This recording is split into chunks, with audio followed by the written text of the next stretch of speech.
Salve, salve, queridos alunos que estão aí combativos, assistindo às aulas online de quarentena, evitando a procrastinação, né? Eu venho aqui hoje para fazer o desenvolvimento de uma aula específica que não é mais de História do Brasil, mas sim de Sociologia, e é uma aula bastante introdutória, que o texto dela é estrutura social, conceitos básicos. Então aqui nesse meu estúdio amador, às vezes vocês vão escutar um latido de cachorro, que ele é a nossa companhia, a gente tem que respeitar também os animais, então peço que vocês prestem bastante atenção em mim, porque pode acontecer de ter esse sonzinho aí ao fundo, como se fosse uma trilha sonora da nossa aula, tá? Pra gente trabalhar esse tema tão importante. Nesse slide, pessoal, bastante introdutório, olha lá ele aí. Eu coloquei para vocês um textinho que tem o título Por que a personalidade das pessoas muda muitas vezes para pior nas redes sociais. Acho que todos vocês já viram um dia, uma vez, aqueles haters de rede social. Facebook, Instagram, Twitter, né, que vão em perfis públicos ou de amigos mesmo e escrevem, destilam ali o seu ódio, né? E a pergunta é, por que eles fazem isso? Por que eles têm esse comportamento? Se muitas vezes na vida real, material, não que a vida digital não seja uma vida real e material, ela é uma vida real também, mas ela não é material. Por que as pessoas, elas fazem... elas têm esse tipo de comportamento nas redes sociais e não tem na vida física, vamos dizer assim. Então aqui é um caso de uma professora, né, que conta essa reação que ela teve nas redes sociais, e é um texto introdutório, reflexivo, para a gente começar o desenvolvimento da nossa aula. Então eu sugiro que você pare a tela agora e veja o texto, leia aí com calma, dê zoom, que você vai conseguir, certo? Qualquer coisa você também digita esse título no Google, que é bem provável que você encontre também por aí, beleza? Bom, vamos... e outra, né? Eu vou disponibilizar para vocês esse slide, aí vocês podem acessar também o texto. Mas vamos então para o aspecto específico. Quando a gente fala em estrutura social, o que é isso na sociologia? Primeira coisa, pessoal, o ser humano não é uma ilha isolada. Né? A gente não consegue viver sozinho. Tem até uma frase do Aristóteles bastante importante que diz: o homem é um animal político, o homem é um ser social. Ou seja, nós precisamos de relações sociais e interações entre as pessoas para que nós possamos desenvolver as nossas individualidades, para que a gente possa criar mecanismos de sobrevivência que já foram pensados a partir de problemas anteriores e que a gente tenha, de certa forma, certa padronização na nossa comunicação. Então, se a gente fala de relações sociais e interações, nós estamos falando de vidas conectadas, tá? E essas vidas conectadas, elas acabam influenciando no nosso processo de identidade cultural, né? E se ela influencia na nossa identidade cultural, na nossa identidade do dia a dia como formação de pessoas, é claro que ela influencia as nossas escolhas também. Então, é por isso que a nossa vida social, ela influencia de uma tal forma esses indivíduos que ela extravasa. E muitas vezes, de acordo com uma situação social específica, a sociologia já consegue estudar e entender qual tipo de comportamento que essas outras pessoas vão ter a partir de uma situação social específica. Dá para entender mais ou menos? Então, a construção da identidade dos indivíduos é importante para transformar isso em uma coesão, num grupo social. Ou seja, todo mundo sabe, né? Todo mundo também não quer ficar fora de um grupinho. E para a gente pertencer a esse grupinho, muitas vezes a gente deixa de lado alguns valores e acaba aceitando outros valores para aceitá-los, tá? Então, para ser aceito nesse grupo. Então, essa identidade, ela dá coesão. para a formação de grupos, mas essa identidade ela também pode dar coesão para você se diferenciar de outras pessoas e se formar a partir dessa exclusão também. Beleza, pessoal? Então, quantas vezes nós já não vimos grupos políticos, por exemplo, se formando a partir da negação, né, da identidade do outro? Falando assim, ó, eu não gosto de vermelho, por exemplo, eu não gosto de verde, por exemplo. Então, quando eu vejo alguém de vermelho, de verde, de azul, isso também consolida e cria a minha identidade. Então, a negação, né, também faz eu me sentir com características específicas, ou seja, eu não sou desse jeito, beleza? Bom, essas identidades e esses padrões comportamentais, pessoal, elas oferecem possibilidades de compreensão da realidade, né? Então, muitas vezes, a forma com que a gente interpreta a vida, a forma com que a gente interpreta o mundo a partir do nosso grupinho, muitas vezes a gente acredita que aquela forma de interpretar a vida é a verdadeira, né? E quando a gente coloca essa verdade como sendo uma verdade absoluta, aí nós temos um problema. Temos um problema de guerra, temos um problema de preconceitos, né? Temos um problema de discriminação, temos uma série de problemas que são criadas a partir de uma verdade única de interpretação da vida. Beleza? Então nós temos que tomar cuidado que muitas vezes essas formas particulares de interpretar a realidade pode estar dotada de interesses também particulares. E esses interesses particulares acabam, dependendo da força desse grupo social, acaba sobrevalendo sobre os demais grupos. E aí então eu deixei uma perguntinha nesse slide para vocês. O que faremos com a nossa forma de interpretar a realidade? Isso vai me ajudar na sobrevivência? Ou na verdade eu vou utilizar isso para dominar outros grupos sociais? Beleza? Bom, aqui pessoal, coloquei para vocês uma imagem, né, que tá exaltando aí a conectividade entre as pessoas e como o meio digital também ajuda a gente a criar a nossa identidade. Só que agora a gente tem o problema das bolhas, né? Porque às vezes a gente curte só uma determinada página, um determinado viés ideológico, uma determinada blogueira, blogueiro e tal, e isso faz com que a gente tenha uma percepção da realidade bastante limitada.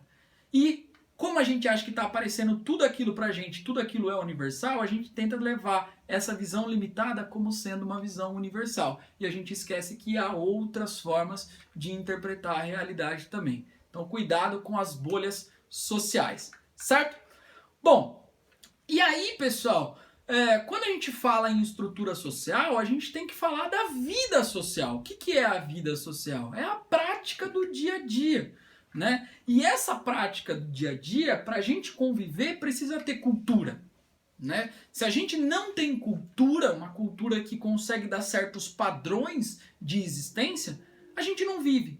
Imagina cada um falando uma linguagem, né? Imagina cada um tendo um comportamento. Imagina um seguindo uma regra individual. E isso tornaria um verdadeiro caos para a sociedade. Por isso que em filosofia, por exemplo, nós vamos ver que os filósofos estão preocupados em desenvolver padrões éticos. Eles estão, na verdade, querendo assim, construir padrões para que a sociedade não desperte o caos, tá? E essa cultura, como que ela é criada? É como se alguém sentasse numa mesa e falasse assim, ó, gente, vamos sentar agora, discutir cultura é importante para a gente conseguir criar coesão social? Não, pessoal, essa forma é uma forma mais espontânea, tá? Não é tão engessada desse jeito. A cultura surge, geralmente, quando há problemas sociais para serem resolvidos. Então, vamos imaginar desde o início das rotas migratórias do mundo, né? Dos seres humanos saindo da África e indo para as outras regiões. Esses grupos humanos enfrentaram problemas diferentes ao longo da sua existência, a partir, obviamente, de uma influência regional, territorial, de clima, é uma influência, não uma determinação, tá? É uma influência, e conjuntamente eles foram, a partir da tentativa, do acerto e do erro, solucionando esses problemas. E esse acúmulo de solução foi também gerando um acúmulo de conhecimento. E esse acúmulo de conhecimento instrumentalizado é o que a gente chama de cultura. Então, essa cultura é importante para garantir a nossa sobrevivência. Sem ela, nós não temos a vida material e sem ela, nós não temos a vida simbólica. Já pararam para perceber que a gente precisa dos dois aspectos para viver? Né? Então, a vida material, o que é isso? É a sobrevivência das condições físicas. A gente precisa se vestir, né? A gente precisa morar, a gente precisa comer, certo? E o que é a vida simbólica? Que foram mecanismos criados pelos seres humanos que não existem de forma física, mas que garante a nossa coesão social também. Por exemplo, como a religiosidade, como por exemplo um símbolo, né? E outras coisas que garantem essa existência, como o idioma, a fala, etc. Tá? Bom, quando a gente vive em conjunto, a gente está fazendo escolhas, a gente está tendo uma coesão, logo, a gente está vivendo politicamente se a gente faz escolhas nessa sociedade organizada, né? E vivendo politicamente é uma concepção da Grécia Antiga. Política vem de polis. Política significa você como um indivíduo social, né, tendo uma vida social dentro da cidade-estado. Então veja a origem da palavra política, advém da polis. Então ser político significa fazer escolhas numa sociedade. Então não significa só ser vereador, prefeito, governador, presidente. Isso é a política institucional. A política é muito mais que isso no todo. A política é a sobrevivência. E é isso que nos diferencia dos animais, né? Porque a gente pode fazer escolhas, a gente não está determinado a ter um comportamento. A gente consegue ter uma consciência e controlar, de certa forma, os nossos desejos, as nossas vontades, etc. Tudo bem? E como a gente tem consciência, essa consciência também ela pode ser organizada de forma a beneficiar um grupo. Então essa vida cultural que existe, né, tanto material e simbólica, ela pode ser destinada para beneficiar um grupo, por exemplo. Então vamos pensar um caso bastante específico e simples. O Egito Antigo. O Egito Antigo não tinha uma cultura? Tinha uma cultura. Não tinha deuses? Tinha deuses. E o que a cultura egípcia trazia de desenvolvimento aí para esse todo da coletividade? Olha os nossos amiguinhos cachorros aí se manifestando, os dogs, certo?